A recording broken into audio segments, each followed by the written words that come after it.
चलिए स्टूडेंट्स हम लोग क्वेश्चन नंबर 9 को सॉल्व करते हैं। क्वेश्चन नंबर 9 क्या कह रहा है? क्वेश्चन नंबर 9 कह रहा है आकृति 10.13 में एक्स वाई तथा X dash Y dash O केंद्र वाले किसी वृत्त पर दो समांतर स्पर्श रेखाएं हैं। इसमें समझिए ये जो आप लोग एक्स वाई देख रहे हैं क्या है?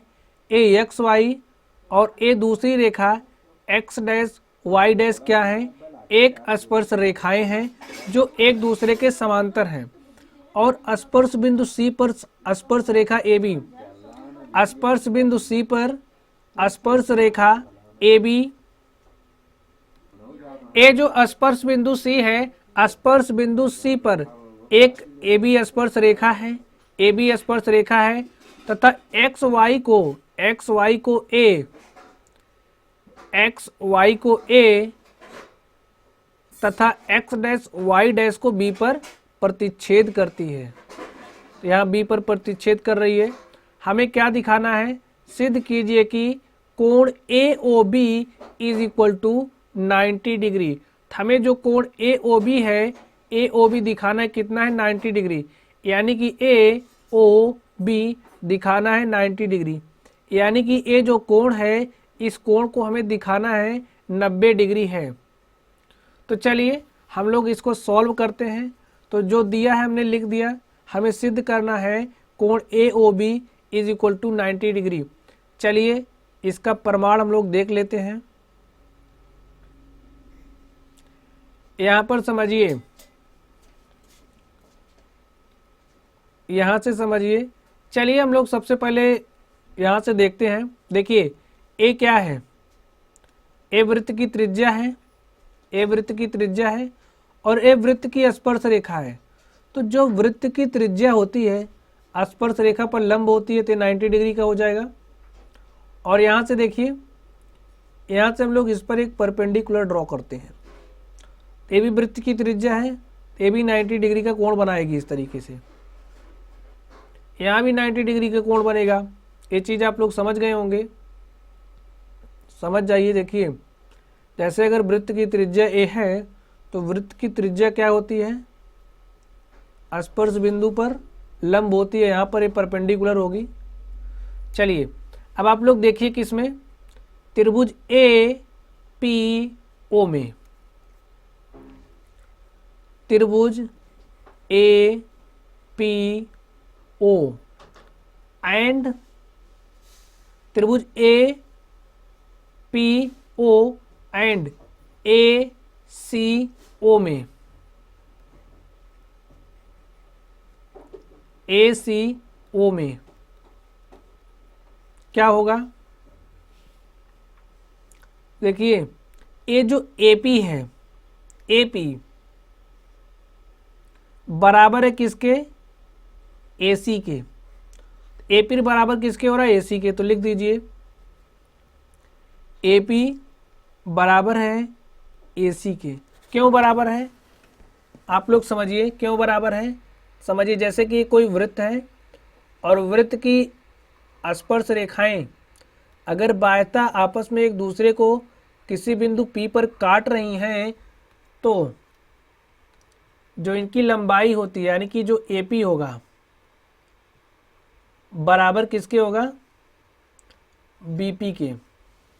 यहाँ पे राइट कर लीजिए, AP बराबर होता है BP के। तो इसलिए AP बराबर हो जाएगा AC के। अब नेक्स्ट देखिए, देखिए A क्या है?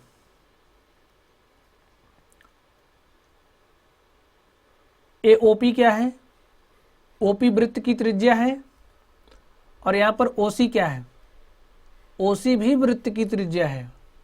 तो यहाँ से OP क्या हो जाएगा? OP बराबर हो जाएगा OC के।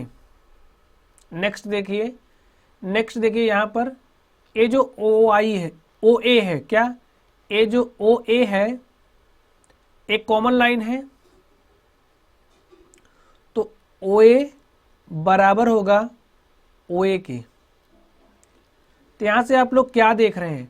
जो त्रिभुज APO है, त्रिभुज APO और ACO के जो करेस्पॉन्डिंग साइड्स हैं, क्या करेस्पॉन्डिंग साइड्स हैं,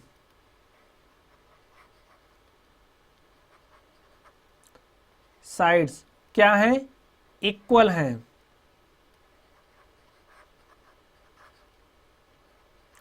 इसलिए यहां पर क्या है, इसलिए यहां पर एस एस एस सिमिलैरिटी है। सिमिलैरिटी का मतलब होता है समरूपता, तो यहां पर एस एस एस सिमिलैरिटी है।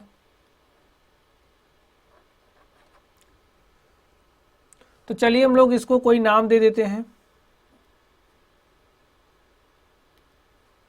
समझिए, ए हमारे पास जो एंगल है इसको हमने नाम दिया 1, इस वाले एंगल को हमने नाम दिया 2, और जो ए वाला एंगल है, ये जो ए वाला एंगल है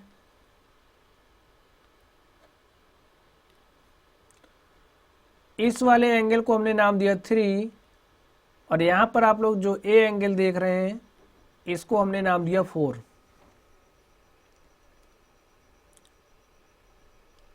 अब यहां से देखिए, अब अगर त्रिभुज समरूप हो रहे हैं तो समरूप त्रिभुजों के जो करेस्पॉन्डिंग एंगल्स होते हैं, ये जो करेस्पॉन्डिंग एंगल्स होते हैं वो क्या होते हैं, बराबर होते हैं। यानी कि जो त्रिभुज ए पी ओ में जो एंगल है ए ओ पी बराबर होगा ए ओ सी के। तो लिख लीजिए,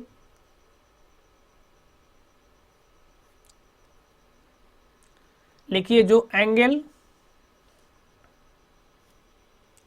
सीधा सीधा आप लोग लिख लीजिए। देखिए यहां से क्या हो जाएगा, A O P angle A O P बराबर हो जाएगा एंगल, देखिए करस्पॉन्डिंग, इसके करस्पॉन्डिंग कौन सा एंगल है, इसके करस्पॉन्डिंग ए है, यानी कि ए ओ सी बराबर किसके हो जाएगा, एंगल ए ओ सी के। ए ओ पी बराबर हो जाएगा ए ओ सी के, और ए ओ पी का मान कितना है, 1 है। तो यानी कि कोण 1 बराबर हो जाएगा हमारा एंगल 2 के। यहां से हमने लिखा, इसको आप मान लो समीकरण 1, ठीक है, इसको समीकरण 1 मान लो। चलिए अब यहां पर आप लोग देखिए, अब इसमें देखिए, देखिए इस चतुर्भुज में देखिए ओ सी बी क्यू ओ में, इसमें देखिए क्या होगा,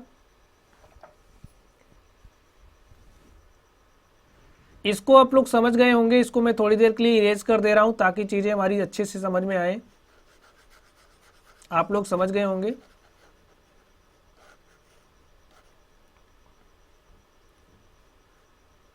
ये यहाँ पे इस तरीके से था, और हमने इसको नाम दिया था 1, और इसको हमने नाम दिया था 2, और इसको हमने नाम दिया था 3, और इसको हमने नाम दिया था 4। अब देखिए हम लोग इसमें देखने वाले हैं, इसमें देखिए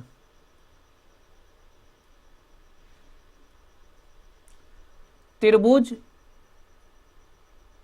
ओ बी सी में और ओ बी क्यू में,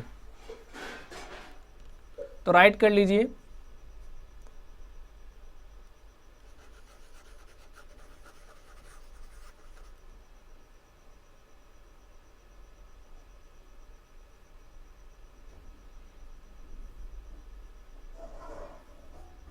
देखिए त्रिभुज ओ सी बी में, O C B and O Q B में, ओ क्यू बी में, तो इसमें क्या हो जाएगा, इसमें देखिए ए ओ सी क्या है, ओ सी वृत्त की त्रिज्या है, तो ओ सी किसके बराबर हो रहा है, ओ सी बराबर हो जाएगा ओ क्यू के, और लिख लीजिए ओ सी बराबर होगा ओ क्यू के।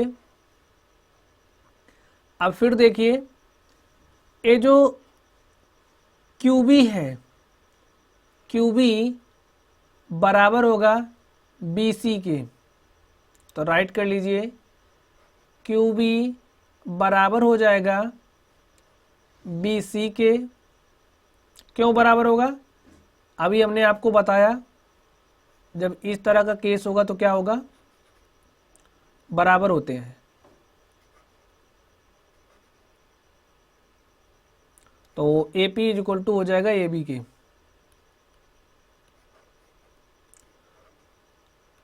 चलिए यहां पर देखिए क्यू बी बराबर हो जाएगा बी सी के। अब देखिए ये जो लाइन है, ये जो ओ बी है, दोनों में है ना, ओ बी किसके बराबर हो जाएगा, ओ बी के। ओ बी बराबर हो जाएगा ओ बी के। तो यहां पर भी क्या है, यहां पर भी एस एस एस सिमिलैरिटी है।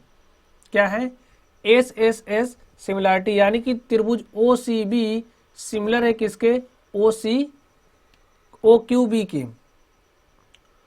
तो लिख लीजिए त्रिभुज ओ सी बी सिमिलर है त्रिभुज ओ क्यू बी की। अब जब ये दोनों त्रिभुज सिमिलर है तो क्या होगा, इनके जो करेस्पॉन्डिंग एंगल्स होंगे, यानी कि इनकी जो संलग्न कोण होंगे वे क्या होंगे, बराबर होंगे। तो अब इस वाले त्रिभुज में देखिए यहां पर जो कोण बन रहा है, कोण 3 बराबर होगा किसके, एंगल 4 के। ये बात आपको समझनी होगी। और ये जो एंगल बराबर, ये वाला एंगल की बात करें तो ये वाला एंगल बराबर होगा इसके, लेकिन हमें ज़रूरत है इसकी, हमें ज़रूरत है इसकी। तो यहाँ से कोण 3 इज इक्वल टू हो जाएगा कोण 4 के। तो एंगल 3 इज इक्वल हो जाएगा एंगल 4 के। इतना आप लोगों को पता चल गया। ये हमारा इक्वेशन नंबर 1 है, इसको हम लोग इक्वेशन नंबर 2 मान लेते हैं। चलिए अब आप लोग इस वाली लाइन में देखिए, यहां पर देखिए ए वाली है, और इस वाली लाइन पर कितना कोण बन रहा है, एंगल बन रहा है। इसको हम लोग इरेज कर दे रहे हैं।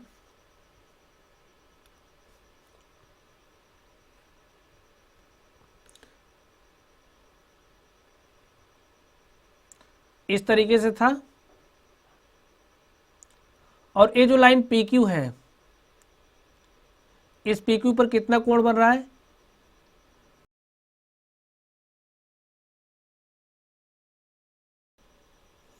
तो यहां से देखिए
angle 3 is equal to angle 4 हो गया।